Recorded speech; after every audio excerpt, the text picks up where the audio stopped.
Last year, Eileen Gu earned about $100,000 from skiing. She earned $23 million from everything her skiing made possible. That gap is the most misunderstood number in sports right now. People see the Louis Vuitton campaigns, the Porsche deals, the Stanford diploma, and they file her under lucky, born into it, handed the whole thing. But that $23 million is not luck.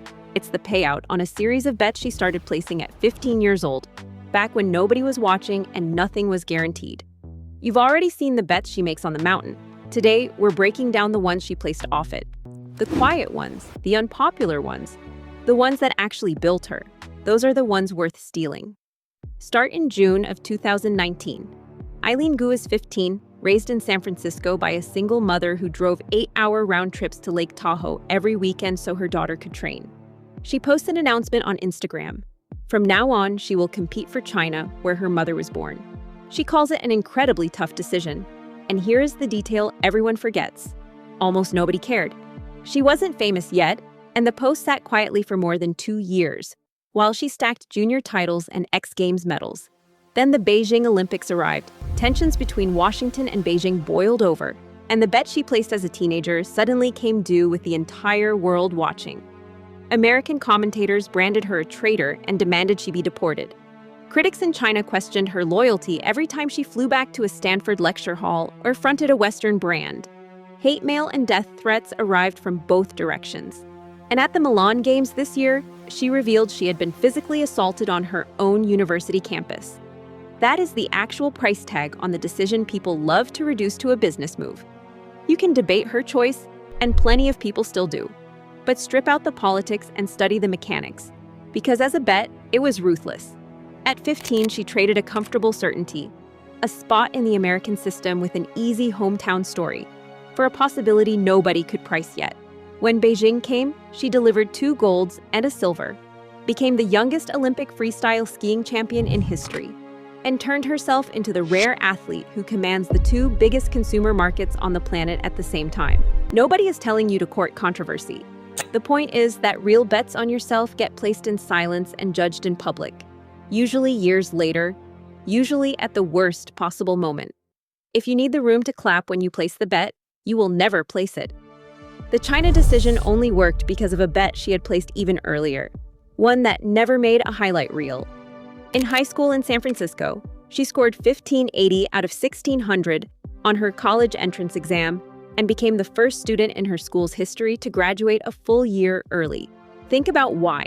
The Beijing Games were landing right inside her athletic prime, and the standard advice says pick one, the sport or the school.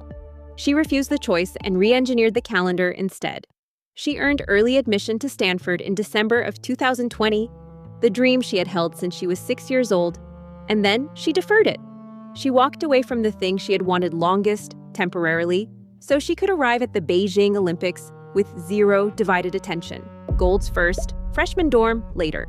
She moved onto the Stanford campus in the fall of 2022 with 2 Olympic titles already in her back pocket. Betting everything on yourself rarely looks like doing everything at once. She sequences her ambitions deliberately, decides what gets her prime years and what can wait its turn, and then holds the discipline to let the deferred thing actually wait. That discipline is the part everyone skips.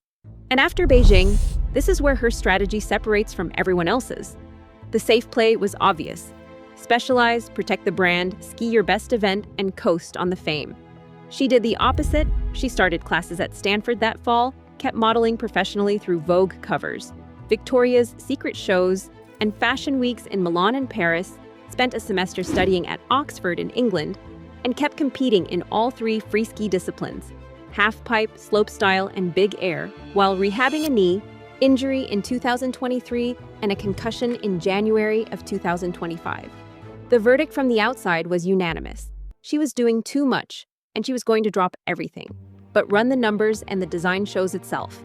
Prize money from skiing pays her roughly $100,000 a year. The full stack, the champion who is also the scholar, who is also the runway model, who is also the story bridging 2 superpowers, pays $23 million a year, according to Forbes. More than any other athlete at the entire Winter Olympics, in a sport with almost no money in it. She built a portfolio where she is the only asset, and none of those arenas exist as a backup plan.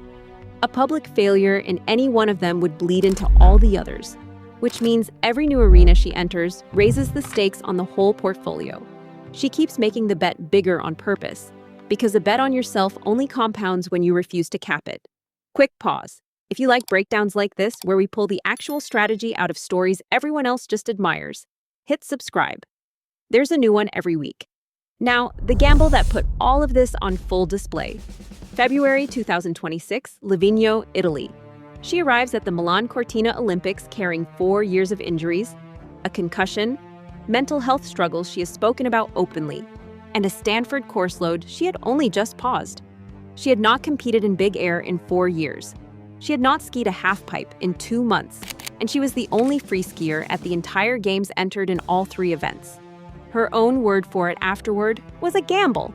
In the slopestyle final, she crashed her opening run, then answered with the best run of her life for silver, less than half a point behind Mathilde Grimaud of Switzerland. In big air, she took another silver. Then came the half-pipe final at Livigno Snow Park. She bailed on her first run, skied over to the corral, and called her mother, who told her she had landed that exact run 5 times in training and needed to stop thinking so much.